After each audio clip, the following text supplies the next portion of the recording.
Siap, terima kasih.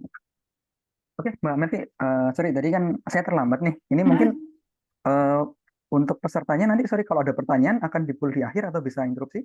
Ya, di akhir nanti ketika Mas Bagus selesai memaparkan materi, nanti saya akan buka untuk sesi tanya jawab. Tapi kalau misalnya teman-teman takut lupa nih, boleh ditaruh dulu di kolom chat, nanti ditanya.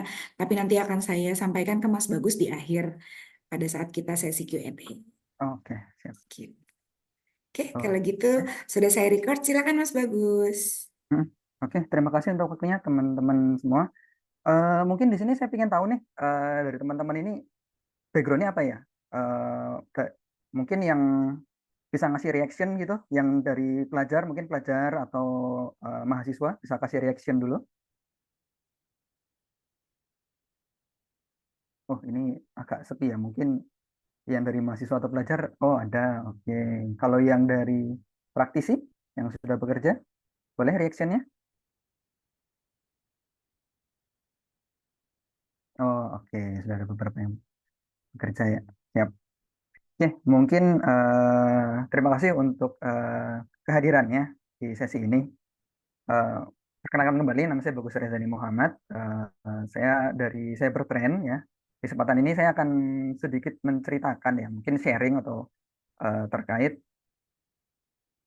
apa ya, insight yang mudah gitu ya, insight at your fingertips gitu dalam bentuk data driven dashboard, di mana ini bisa kita terapkan di healthcare atau di rumah sakit gitu.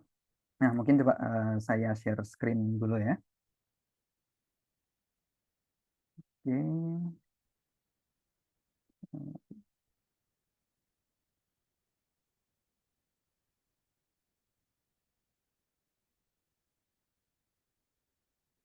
Oke.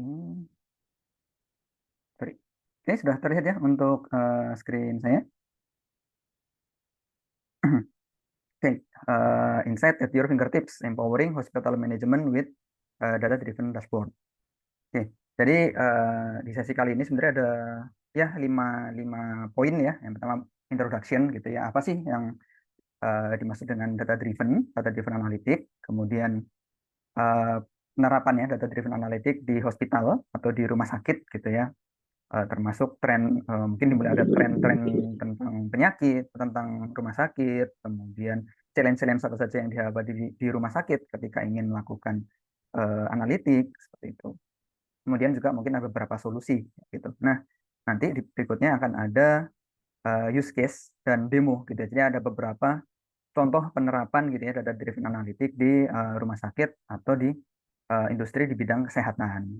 Nah, kemudian ada sedikit tips bagaimana kita bisa menerapkan data driven analytic di tidak hanya di rumah sakit sebenarnya, tapi di organisasinya kita. Kemudian akan ditutup dengan conclusion, kesimpulan, dan nanti akan ada sesi tanya jawab. Gitu.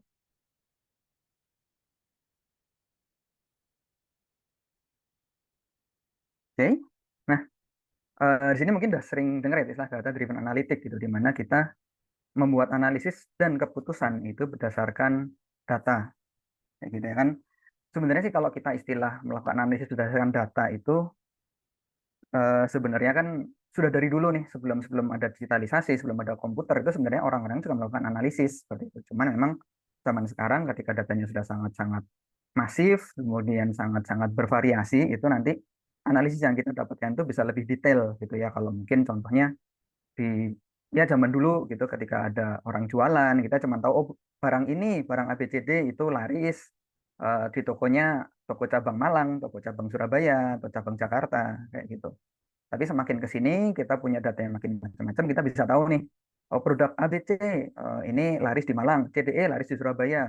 Kemudian lebih detail lagi di Surabaya larisnya kepada demografi pelajar atau yang ada produk yang apa istilahnya larisnya ke demografi mungkin yang sudah menikah seperti itu. Nah di sini seiring dengan berjalannya waktu gitu ya, semakin banyak data itu analisis yang bisa kita buat itu semakin detail kayak gitu ya. Nah, cuman memang ya kembali lagi gitu karena datanya semakin masif, itu akan sangat takes time gitu ya untuk kita bisa eh, mengumpulkan datanya aja itu lama gitu. Apalagi nanti melakukan analisis itu. Nah, ini adalah challenge ya ketika kita ingin melakukan data driven analytics. Nah, sebenarnya sebelum kita mempelajari nih gimana melakukan data driven analytics dengan dashboard itu kita mesti tahu nih sebenarnya data analitik itu tidak sekedar kita analisis gitu, tapi kita ada layering istilahnya, ada level of data analitik kayak gitu. Jadi di sini grup besarnya itu sebenarnya ada dua sebenarnya, reporting dan analitik gitu ya. Cuman di sini kita fokus ke analitik dibagi lagi menjadi 4, yaitu ada deskriptif analitik, ada diagnostik, ada prediktif dan ada preskriptif gitu. Nah, kalau deskriptif ini sebenarnya yang apa ya istilahnya ya? Yang sudah ya itu tadi ya, sudah diimplementasikan dari zaman dulu gitu misalnya, bahkan mungkin sebelum zamannya komputer gitu. Kita bisa tahu penjualan di sini banyak, penjualan di sini sedikit. Mungkin kalau rumah sakit kok pasiennya yang datang sedikit gitu. Kenapa revenue dari dokternya sedikit? Itu kita cuma tahu gitu. Oh, this thing happen gitu. Kita lagi kesulitan operasional atau kita pemasukannya kurang kayak gitu. Nah, ketika sudah digitalisasi, data-datanya sudah semakin banyak, kita bisa melakukan mencari tahu nih kenapa ini terjadi gitu dengan menggunakan diagnostik analitik di mana kita bisa melakukan korelasi gitu ya. Eh, di rumah sakit, misalnya rumah sakit ada cabang mana lagi ya, kembali lagi ya, mungkin Surabaya, Malang sama Jakarta gitu. Kenapa pasiennya sedikit? Ternyata di Malang untuk rumah sakit eh, ibu anak itu sebenarnya sudah ada rumah sakit lain yang sudah lebih populer atau sudah lebih besar gitu. Jadi kalah bersaing nih rumah sakit kita di Malang. Sementara dengan kualitas yang sama di Surabaya cukup jaya kayak gitu. Nah, ini karena kita mengetahui ada data-data lain kayak gitu. Jadi kita bisa mengetahui what happened kayak gitu. Nah, kemudian dilanjut lagi ketika kita sudah tahu apa yang terjadi, kenapa ini terjadi, kita bisa mulai menerapkan data science gitu ya, melakukan prediksi. Ya, hal yang paling umum kan ini ya, prediksi revenue gitu. Kemudian kalau di rumah sakit kita bisa lakukan prediksi misalnya penggunaan bed, karena ketika penerimaan pasien itu kan kita harus nyocokin dengan jumlah bed nih. Nah, ini kita bisa analisis nih, kita kira-kira ke depannya eh, jumlah bed yang akan digunakan di bulan depan itu mencukupi nggak sih dengan prediksi jumlah pasien yang datang gitu ya. Ini bisa di cross apa istilahnya, di cross check dengan tren penyakit, misalnya musim hujan DB meningkat, kita harus prepare extra bed, extra medical staff kayak gitu. Tapi ketika musim kering DP sedikit, nah kita bisa agak longgarkan gitu. Misalnya bednya tidak perlu dia siapkan lebih banyak, atau staffnya bisa shiftnya bisa lebih longgar gitu. Nah, ini sifatnya kita menggunakan permodelan data science gitu ya.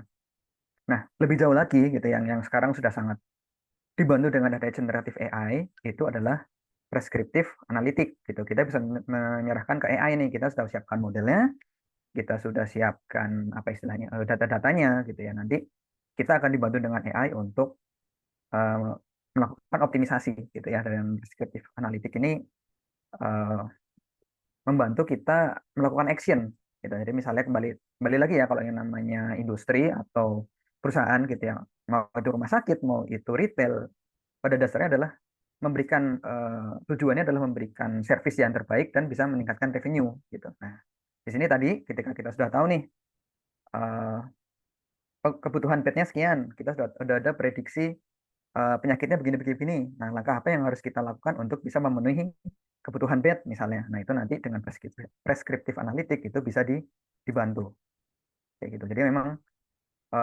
ketika kita bicara dengan analitik itu dia layering gitu. Dan di sini memang kalau saya lihat sih sejauh ini memang di industri-industri untuk prediktif maupun preskriptif ini sebenarnya masih cukup bisa dibilang jarang gitu ya, masih sangat eh, berpotensi untuk kita bisa kontribusi dari sisi prediktif dan preskriptif analitik gitu. Tapi tidak jarang juga sebenarnya di beberapa rumah sakit juga, bahkan untuk diagnostik analitik itu masih kurang kayak gitu.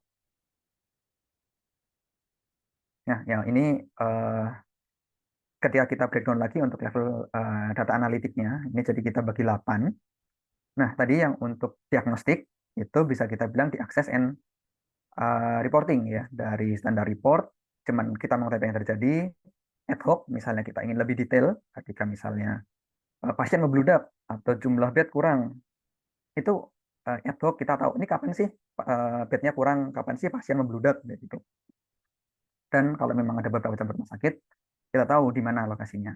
Cuman ya memang sebatas itu gitu. Kita cuma bisa tahu detailnya, bisa ada alert, tapi ya action yang kita lakukan itu masih sangat terbatas. Gitu. Nah, nanti begitu lanjut naik ke analitik ini yang tadi ya sebenarnya ya statistical analysis ini lebih yang tadi yang diagnostik kenapa ini terjadi. Kemudian ketika kita sudah lebih advance itu ada forecasting, ada prediktif, kemudian ada nanti optimisasi. Optimisasi ini yang tadi prescriptive kayak gitu. Nah, ini yang sebenarnya yang kita bicara tentang data driven culture gitu ya, tentang bagaimana mereka data analitik di rumah sakit atau di industri yang lain itu kadang-kadang mimpinya sudah jauh gitu. Kita sudah kepikiran, wah kita sudah bikin prediktif A, prediktif B, kita sudah ingin menggunakan Gen AI, padahal dari sisi reporting di bawahnya itu masih ya bisa dibilang masih kurang optimal gitu. Nah ini yang seperti apa ya, apa sih put horse before cart gitu ya. Kita sudah mimpinya jauh, padahal basis kita itu masih belum kuat kayak gitu. Ini yang ya kembali lagi ya di sini kita juga bisa berkontribusi lebih jauh juga gitu untuk mensupport bagian ini. Nah, kembali ke bicara soal data driven ya, data driven organization. Jadi sebenarnya eh, langkah-langkah yang perlu dilakukan untuk menjadi sebuah data driven organization gitu ya, sampai kita bisa menjadi sebuah satu contoh sebuah rumah sakit yang bisa mengoptimalkan data-data yang dimiliki, bisa memberikan forecast atau prediksi supaya bisa memberikan apa istilahnya service yang paling optimal. Itu ada 6 step, sorry 5 step yang harus dilakukan gitu. Yang pertama itu adalah eh, grup satu digitization, kemudian digitalization dan digital transformation. Mungkin yang ini aja. Nah, di sini sebenarnya kalau kalau zaman sekarang sih sebenarnya digitization ini sebenarnya sudah mayoritas rumah sakit di Indonesia itu sebenarnya sudah, mungkin saya belum bisa bilang mayoritas ya, sudah banyak lah yang menerapkan ini. Jadi data-data yang masih dalam sifatnya report, apa report tertulis menggunakan tabular itu sudah mulai di digitalisasi gitu ya. Data pasien sudah mulai diinput pakai komputer, kemudian eh, apa istilahnya monitoring pasien itu juga sudah ada beberapa rumah sakit yang menggunakan apa langsung dari jauh kayak gitu. Ada juga stok obat, stok perlengkapan kedokteran itu sudah dicatat menggunakan komputer. Gitu. Kita sudah masuk di digitize dan diorganize. Gitu. Cuman masalahnya eh, langkah berikutnya gitu ketika kita digitalization. Jadi dalam artian si datanya sudah ada, tapi kita belum bisa optimal menggunakannya. Kayak gitu. Jadi automate proses misalnya kita punya data pasien di SQL, kita punya data HR atau perawat dokter di database yang lain lagi di Oracle misalnya. Kemudian ada data istilahnya obat, kemudian perlengkapan itu masih terpisah gitu. Nah, di sini yang se beberapa pengalaman saya itu modelnya dia masih manual gitu. Oh, saya perlu data pasien sama data obat gitu. Masih minta minta ditarikin ke IT, dikumpulin satu-satu gitu. Jadi bahkan proses automate ini belum mulai bahkan. Jadi semuanya masih bersifat manual walaupun semuanya sudah organized di dalam apa istilahnya database-nya masing-masing gitu. Nah, kebanyakan itu masih struggling di 3 dan 4 gitu. Ada yang sudah mulai automate tapi masih prosesnya belum belum optimal, belum streamlining. Jadi masih masih lambat, kadang-kadang perlu di-trigger manual atau mungkin ada isu performance gitu. Nah, ini yang eh, ya kembali lagi di sini juga ya gimana kita bisa mensupport di bidang kontribusi untuk data driven organization gitu. Nah, ini sebenarnya nanti kalau memang sudah misalnya sudah ideal gitu ya. Nah, itu baru kita bisa masuk ke transform the institution fully benar-benar data driven gitu. Benar-benar semuanya berbasiskan data di mana tidak cuman tim IT-nya tapi dari dokter, dari perawat, dari manajemen, dari mungkin contoh yang ekstrim bahkan mungkin lead untuk apa sih istilahnya HSE dan clean gitu, dia bisa melek data gitu. Nah, ini adalah mimpi besarnya gitu ketika kita bisa mengoptimalkan penggunaan data di organisasi. Seperti itu. Oke, ini terkait data driven ini ya, analitik, data driven analitik di perusahaan-perusahaan gitu ya. Ini memang sebuah proses yang tidak bisa cepat dilakukan kayak gitu.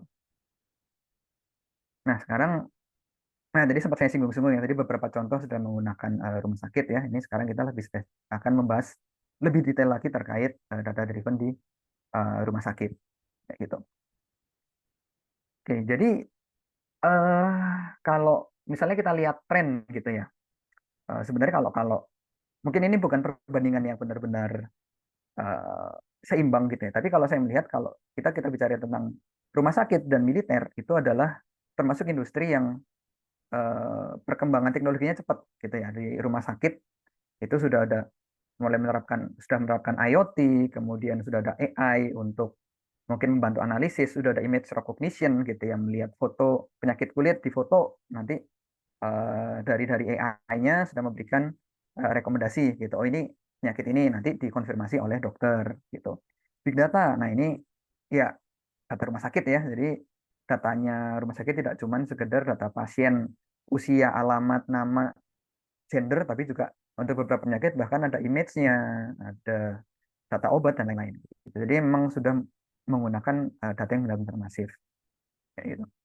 Kemudian juga ada remote patient monitoring, healthcare wearables, gitu ya. Teknologi secara teknologi pun juga bisa jarak jauh gitu ya, termasuk telehealth gitu. Jadi monitoring bisa dari jauh dengan jam tangan apa sih kalau nggak salah yang mendeteksi detak jantung gitu ya. Atau mungkin ada telehealth konsultasi kesehatan menggunakan HP tanpa perlu datang ke rumah sakit kayak gitu. Bahkan sebenarnya sudah mulai diterapkan, mulai ada penelitiannya, mulai ada penelitiannya, sudah mulai diterapkan gitu ya, telesurgery gitu. Jadi eh taruhlah dokternya di Jakarta, bukan, ya dokternya di Jakarta, kemudian pasien yang ada di Malang gitu, kita bisa menggunakan eh, robot surgery gitu. Jadi si dokternya tidak perlu jauh-jauh ke Malang, tapi cukup menggunakan device yang memang sudah terhubung gitu antara Malang dan Jakarta kayak gitu. Dengan virtual reality ini ya untuk lebih ke simulasi sih ya, simulasi untuk mungkin operasi dan lain-lain untuk pelatihan dokter misalnya. Nah, jadi perkembangan teknologi di kesehatan itu sangat sangat sangat pesat kalau kita lihat dari sisi operasional kayak gitu. Dan juga melihat yang pengalaman-pengalaman sebelumnya ya dari waktu zamannya COVID gitu. Harus harus remote, harus WFH, tidak boleh kemana-mana. Itu kan semuanya sudah mulai digital nih. Untuk ke dokter aja tidak harus ke dokter, tapi kita bisa menggunakan ya beberapa health apps gitu ya. Kemudian sudah banyak forum kayak gitu. Nah, di sini memang kembali lagi secara operation itu sudah sangat-sangat canggih gitu. Kita mau konsultasi dengan dokter tidak perlu ke rumah sakit gitu ya, masih bisa via apps, via WA. Kemudian untuk pengecekan kesehatan sudah ada device yang bisa langsung mengirimkan ke rumah sakit kayak gitu. Cuman kembali lagi gitu. Ya, mungkin langsung skip. Kembali lagi gitu. Ketika kita ingin eh, melakukan data driven analytic gitu ya, kita lihatnya bukan dari sisi operation, tapi kita lihatnya dari sisi manajemen gitu. Lebih lebih ya istilahnya lebih ke atas gitu, high level lah. Nah, itu data yang begitu banyak gitu ya, data pasien, data dokter, itu sebenarnya di Indonesia itu masih belum optimal gitu ya. Kita sudah tahu ada SIRS gitu ya, sebenarnya datanya sudah ada nih di pemerintah gitu. Tapi sebenarnya dari beberapa kali saya ngobrol dengan teman-teman di rumah sakit itu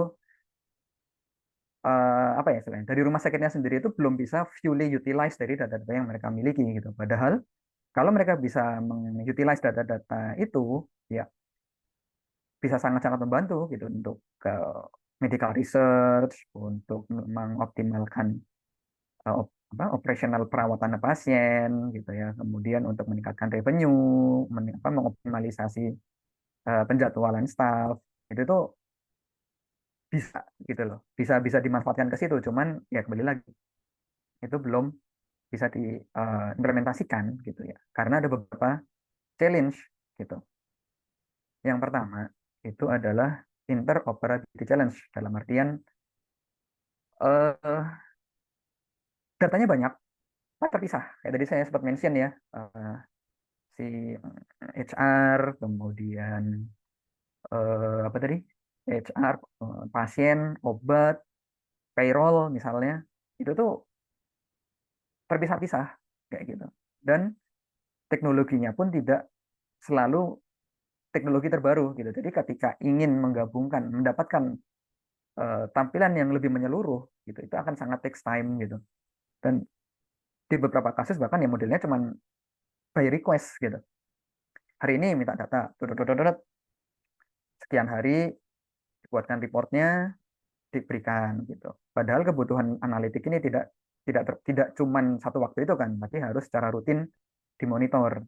Gitu. Jadi eh, belum bisa optimal untuk melakukan data driven analitik kayak gitu, karena eh, apa ya, silo berpisah-pisah untuk masing-masing data, dan teknologinya pun outdated gitu. Itu dari sisi teknologi gitu. Kemudian dari sisi eh, SDA gitu ya, sorry bukan SDA, sumber daya manusianya itu juga masih sangat terbatas gitu. Apalagi ini kita ketika kita bicara di rumah sakit gitu.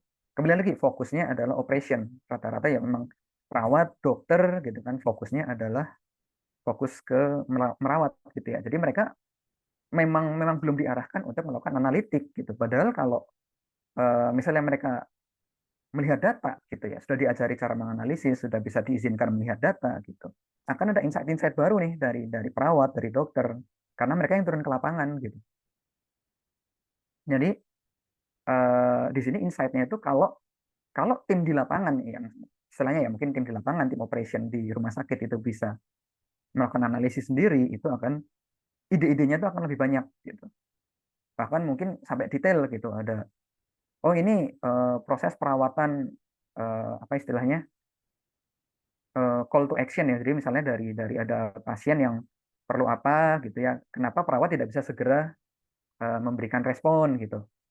Nah, ini kan kalau kita dari high level cuma tahu, oh ini perawatnya lambat nih, tidak segera melakukan respon. Oh, ternyata dari sisi perawatnya kita tahu, oh ternyata emang lokasinya jauh, atau mungkin stafnya kurang, atau mungkin kebetulan mappingnya kurang optimal gitu. Jadi perawatnya perlu ambil apa, harus jalan agak jauh kayak gitu. Nah, ini adalah insight-insight yang sebenarnya bisa kita tarik kalau si dokter, si perawat, orang-orang yang dari sisi operation itu bisa melakukan analisis sendiri gitu.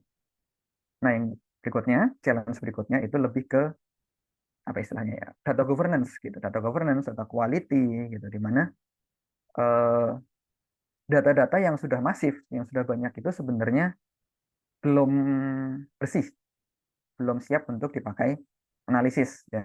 Jadi kalau saya kasih contoh silo, itu ada ya tadi ya HR, payroll, pasien, bla bla bla gitu. Untuk rumah sakit yang lebih besar gitu, misalnya eh, ya, ya rumah sakit yang cukup banyak, bahkan di Jakarta ada beberapa, ada yang di Bintaro, ada yang di dekat Kalibata City, ada yang di Jakarta Utara misalnya. Itu kadang-kadang bahkan per rumah sakit itu punya database sendiri gitu, yang mana mereka memiliki rule untuk menulis datanya sendiri. Kayak gitu. Nah, ini nih isu lagi nih ketika kita ingin melihat uh, tampilan secara holistik gitu. Nah, ini yang challenge lagi gitu, karena ternyata wah, ketika kita apa namanya, melihat melihat apa istilahnya, melihat data itu ternyata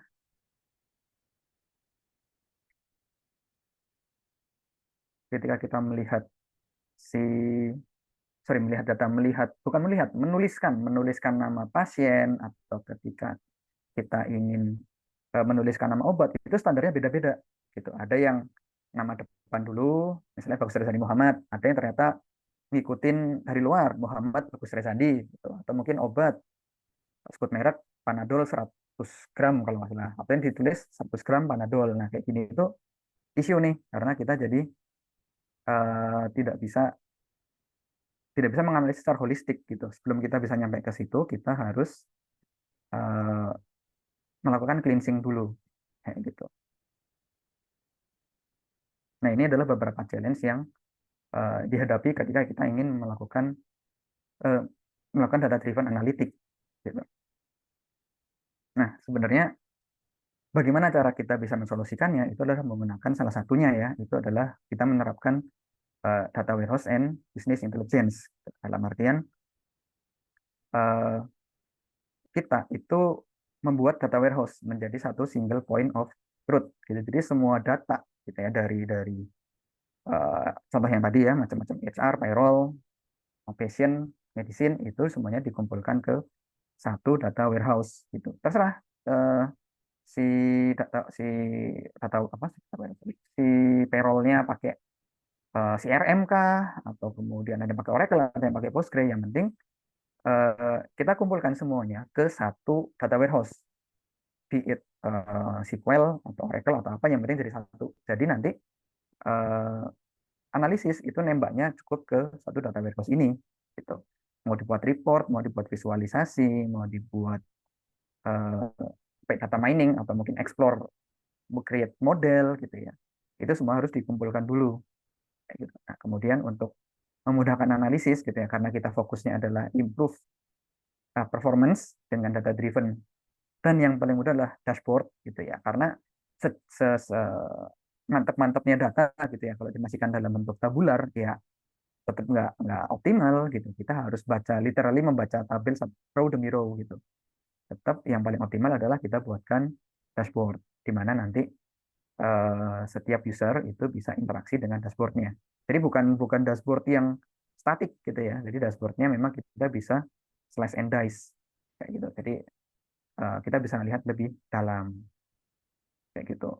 Jadi di sini adalah salah satu bentuk yang paling common ya ketika kita ingin membuat sebuah data driven analytic di industri perusahaan. Itu yang paling gampang ya di rumah sakit ini gitu. Nah, ini juga flow-nya tadi yang eh, salah satu best practice-nya ya. Jadi eh, semua data itu kita harus inventaris dulu gitu kan. Operational system, pasien, obat, gudang, staffing gitu ya. Kemudian kalau ada report yang masih dalam bentuk database yang berbeda, ada yang masih bentuk PDF, ada yang bentuknya Excel, itu kita bisa dump ke staging area gitu. Ya ini mungkin kalau zaman sekarang bisa disebut data lake ya, di mana nanti regardless of content, regardless of the type, itu kita pull aja dulu ke satu tempat gitu. Supaya kita dari sisi tim tim IT-nya atau tim tim data analisnya itu nggak perlu nyariin satu-satu gitu dari masing-masing sistem. Gitu. Intinya dikumpulin jadi satu. Nah, ketika sudah jadi satu, kita rapikan gitu. Kita buat ke data warehouse. Jadi yang awalnya adalah gudang yang berantakan, kita buat jadi gudang yang rapi gitu. Ada metadatanya, ada summary data. Tidak lupa juga tetap ada raw datanya gitu. Semuanya kita seragamkan tipe datanya juga gitu. Jadi misalnya Postgre semua misalnya. Kalau emang kita ini ya nyari yang open gitu ya. Nanti kita bisa entah buat star scheme atau Snowflake gitu ya. Nanti kaitannya pegawai A itu dari rumah sakit ini, dokter ini lokasinya di sini kayak gitu. Itu semua sudah rapi di data warehouse. Nah, challenge yang cukup berat itu kan di sini ya. Jadi ketika ini kan kita as is nih di staging area. Nah, ketika kita ke data warehouse itu semua sudah dibersihkan. Jadi tadi sempat saya bilang juga yang nama obat, nama dokter itu harus dirapikan dulu nih. Kita samakan ke satu standar, baru kita put ke data warehouse gitu.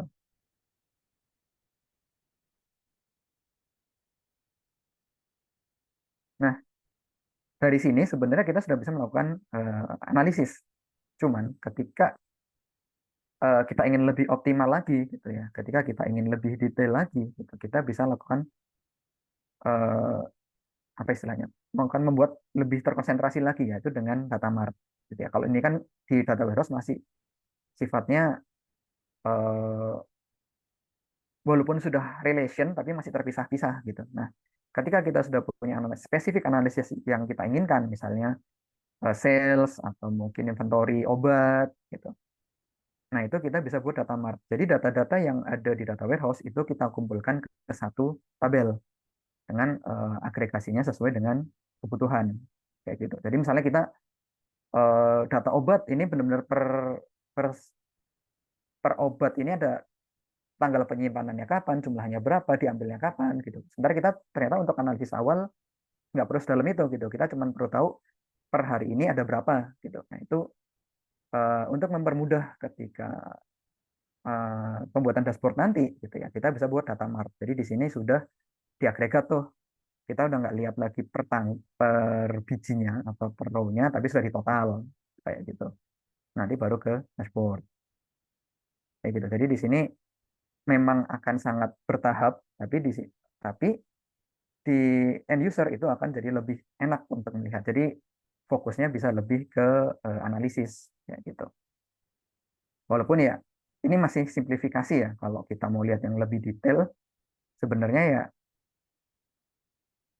tidak se-streamline itu ya, karena kita juga mungkin dari datanya mungkin macam-macam. Ada yang taruh di cloud, ada yang ternyata pakai apa istilahnya cube kayak gitu. Nah, ini memang ada yang apa data maps misalnya ya.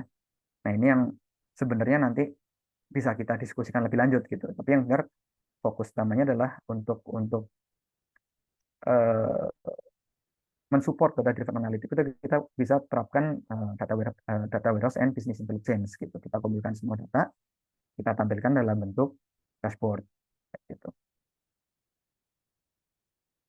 Nah, sebenarnya memang untuk tools ya, kalau kita bicara soal DWBI gitu, itu sebenarnya sudah sangat banyak di mana eh, tidak ada satu tools yang palu gada gitu, yang satu tools yang benar-benar semuanya bisa nih gitu. Tetap ada kebutuhan masing-masing yang eh, harus melihat apa ya, setiap tools ini tuh tidak menjawab semua kebutuhan gitu. Kita harus akses dulu nih kebutuhan analisis kita itu seperti apa, ya gitu. Baru kita bisa memilih